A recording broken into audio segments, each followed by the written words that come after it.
ओम नमो भगवते वासुदेवाय। प्रथम स्कंद 14वां अध्याय। अपशकुन देखकर महाराज युधिष्ठिर का शंका करना और अर्जुन का द्वारका से लौटना। सूत जी कहते हैं, सब जनों से मिलने और पुण्य श्लोक भगवान श्री कृष्ण अब क्या करना चाहते हैं, यह जानने के लिए अर्जुन द्वारका गए हुए थे। कई महीने बीत जाने पर भी अर्जुन वहां से लौट कर नहीं आए। धर्मराज युधिष्ठिर को बड़े भयंकर अपशकुन दिखने लगे। उन्होंने देखा काल की गति बड़ी विकट हो गई है। जिस समय जो ऋतु होनी चाहिए उस समय वह नहीं होती और उनकी क्रियाएं भी उल्टी ही होती हैं। लोग बड़े क्रोधी, लोभी और असत्यपरायण हो गए हैं। अपने जीवन निर्वाह के लिए लोग पाप पूर्ण व्यापार करने लगे हैं। सारा व्यवहार कपट से भरा हुआ होता है। यहाँ तक कि मित्रता में भी छल मिला रहता है। पिता माता, सगे संबंधी, भाई और पति पत्नी में भी झगड़ा टंटा रहने लगा है। कली काल के आ जाने से लोगों का स्वभाव ही लोभ, दंभ आदि अधर्म से अभिभूत हो गया है और प्रकृति में भी अत्यंत अरिष्ट सूचक अपशकुन होने लगे हैं। यह सब देखकर युधिष्ठिर ने अपने छोटे भाई भीमसेन से कहा। युधिष्ठिर ने कहा, भीमसेन, अर्जुन को हमने द्वारका इसलिए भेजा था कि वह वहां जाकर पुण्य श्लोक भगवान श्री कृष्ण क्या कर रहे हैं इसका पता लगा आए और संबंधियों से मिल भी आए। तब से 7 महीने बीत गए, किंतु तुम्हारे छोटे भाई अब तक नहीं लौटे हैं। मैं ठीक ठीक यह नहीं समझ पाता हूँ कि उनके न आने का क्या कारण है। कहीं देवर्षि नारद के द्वारा बतलाया हुआ वह समय तो नहीं आ पहुँचा जिसमें भगवान श्री कृष्ण अपने लीला विग्रह का संवरण करना चाहते हैं। उन्हीं भगवान की कृपा से हमें यह संपत्ति, राज्य, क्षत्रिय, प्राण, कुल, संतान, शत्रुओं पर विजय और स्वर्ग आदि लोकों का अधिकार प्राप्त हुआ है। भीमसेन, तुम तो मनुष्यों में व्याघ्र के समान बलवान हो। देखो तो सही, आकाश में उल्कापात आदि, पृथ्वी में भूकंप आदि और शरीर में रोग आदि कितने भयंकर अपशकुन हो रहे हैं। इनसे इस बात की सूचना मिलती है कि शीघ्र ही हमारी बुद्धि को मोह में डालने वाला कोई उत्पात होने वाला है। प्यारे भीमसेन, मेरी बाईं जांघ, आँख और भुजा बार बार फड़क रहे हैं। हृदय जोर से धड़क रहा है। अवश्य ही बहुत जल्दी कोई अनिष्ट होने वाला है। देखो, यह सियारिन उदय होते हुए सूर्य की ओर मुँह करके रोए जा रही है। अरे, उसके मुँह से तो आग भी निकल रही है। यह कुत्ता बिल्कुल निर्भय सा होकर मेरी ओर देखकर चिल्ला रहा है। भीमसेन, गौ आदि अच्छे पशु मुझे अपने बाएं करके जाते हैं और गधे आदि बुरे पशु मुझे अपने दाहिने कर देते हैं। मेरे घोड़े आदि वाहन मुझे रोते हुए दिखाई देते हैं। यह मृत्यु का दूत उल्लू और उसका प्रतिपक्षी कौवा रात को अपने कर्ण कठोर शब्दों से मेरे मन को कंपाते हुए विषयों को सूना कर देना चाहते हैं। दिशाएं धुंधली हो गई हैं। सूर्य और चंद्रमा के चारों ओर बार बार मंडल बैठते हैं। यह पृथ्वी पहाड़ों के साथ कांप उठती है। बादल बड़े जोर जोर से गरज रहे हैं और जहाँ तहाँ बिजली भी गिरती ही रहती है। शरीर को छेदने वाली और धूली वर्षा से अंधकार फैलाने वाली आंधी अब चलने लगी है। बादल बड़ा डरावना दृश्य उपस्थित करके सब ओर खून बरसाते हैं। देखो, सूर्य की प्रभा मंद पड़ गई है। आकाश में ग्रह परस्पर टकराया करते हैं। भूतों की घनी भीड़ में पृथ्वी और अंतरिक्ष में आग सी लगी हुई है। नदी, नद, तालाब और लोगों के मन क्षुब्ध हो रहे हैं। घी से आग नहीं जलती।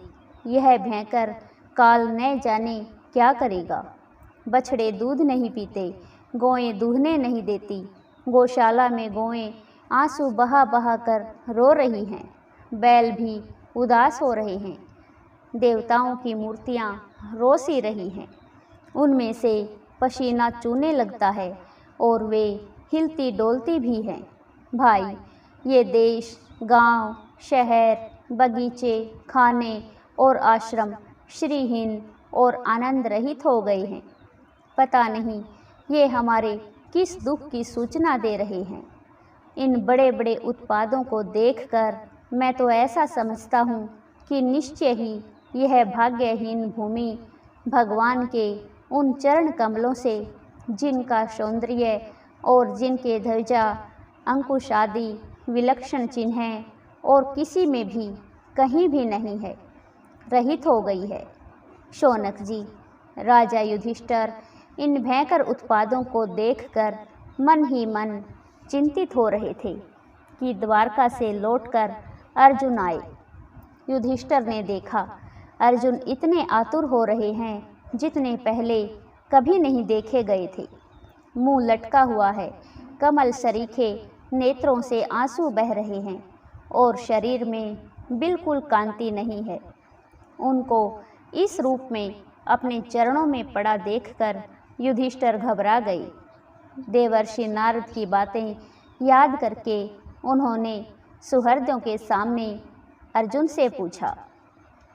युधिष्ठिर ने कहा, भाई, द्वारकापुरी में हमारे सौजन संबंधी मधु, भोज, आर्य, सातवत, अंधक और वृषणिवंशी यादव कुशल से तो है न?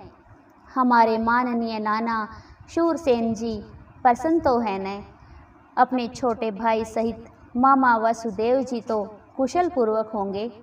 उनकी पत्नियां, हमारी मामी देवकी आदि सातों बहनें अपने पुत्रों और बहुओं के साथ आनंद से तो है न? जिनका पुत्र कंस बड़ा ही दुष्ट था, वे राजा उग्रसेन अपने छोटे भाई देवक के साथ जीवित तो है न? उनके पुत्र कृतवर्मा, अक्रूर, जयंत, गद, सारण और शत्रुजीत आदि यादव वीर कुशल तो है न? यादवों के प्रभु बलराम जी आनंद से तो है न? वृषणी वंश के सर्वश्रेष्ठ महारथी प्रद्युम्न सुख से तो हैं। युद्ध में बड़ी फुर्ती दिखलाने वाले भगवान अनिरुद्ध आनंद से तो है न? सुषेण, चारुदेशन, जामवंती नंदन, सांब और अपने पुत्रों के सहित ऋषभ आदि भगवान श्री कृष्ण के अन्य सब पुत्र भी खुश हैं न? भगवान श्री कृष्ण के सेवक श्रुतदेव, उद्धव आदि और दूसरे सुनंद, नंद आदि प्रधान यदुवंशी जो भगवान श्री कृष्ण और बलराम के बाहुबल से सुरक्षित हैं, सब के सब सकुशल हैं न? हमसे अत्यंत प्रेम करने वाले वे लोग कभी हमारा कुशल मंगल भी पूछते हैं क्या? भक्त वत्सल ब्राह्मण भक्त भगवान श्री कृष्ण अपने सौजनों के साथ द्वारका की सुधर्मा सभा में सुखपूर्वक विराजते हैं न? वे आदि पुरुष बलराम जी के साथ संसार के परम मंगल, परम कल्याण और उन्नति के लिए यदुवंश रूप क्षीर सागर में तो विराजमान हैं। उन्हीं के बाहुबल से सुरक्षित द्वारकापुरी में यदुवंशी लोग सारे संसार के द्वारा सम्मानित होकर बड़े आनंद से विष्णु भगवान के पार्षदों के समान विहार कर रहे हैं।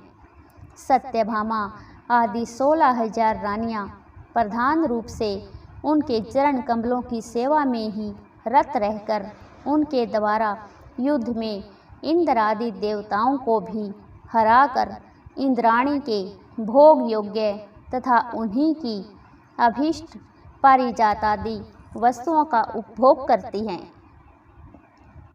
यदुवंशी वीर श्री कृष्ण के बाहुदंड के प्रभाव से सुरक्षित रहकर निर्भय रहते हैं और बलपूर्वक लाई हुई बड़े बड़े देवताओं के बैठने योग्य सुधर्मा सभा को अपने चरणों से आक्रांत करते हैं। भाई अर्जुन, यह भी बताओ कि तुम स्वयं तो कुशल से हो न, मुझे तुम श्रीहीन से दिख रहे हो। वहाँ बहुत दिनों तक रहे, कहीं तुम्हारे सम्मान में तो किसी प्रकार की कमी नहीं हुई? किसी ने तुम्हारा अपमान तो नहीं कर दिया? कहीं किसी ने दुर्भावपूर्ण अमंगल शब्द आदि के द्वारा तुम्हारा चित्त तो नहीं दुखाया? अथवा किसी आशा से तुम्हारे पास आए हुए याचकों को उनकी मांगी हुई वस्तु अथवा अपनी ओर से कुछ देने की प्रतिज्ञा करके भी तुम नहीं दे सके? तुम सदा शरणागतों की रक्षा करते आए हो। कहीं किसी भी ब्राह्मण, बालक, गौ, बूढ़े, रोगी, अबला अथवा अन्य किसी प्राणी का जो तुम्हारी शरण में आया हो तुमने त्याग तो नहीं कर दिया? कहीं तुमने अगम्या क्षत्रिय से समागम तो नहीं किया? अथवा गमन करने योग्य क्षत्रिय के साथ असत्कार पूर्वक समागम तो नहीं किया? कहीं मार्ग में अपने से छोटे अथवा बराबरी वालों से हार तो नहीं गए? अथवा भोजन कराने योग्य बालक और बूढ़ों को छोड़कर तुमने अकेले ही तो भोजन नहीं कर लिया? मेरा विश्वास है कि तुमने ऐसा कोई निंदित काम तो नहीं किया होगा जो तुम्हारे योग्य न हो न हो।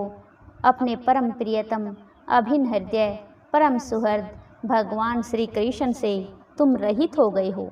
इसी से अपने को शून्य मान रहे हो। इसके सिवा दूसरा कोई कारण नहीं हो सकता जिससे तुमको इतनी मानसिक पीड़ा हो। जय श्री कृष्णा।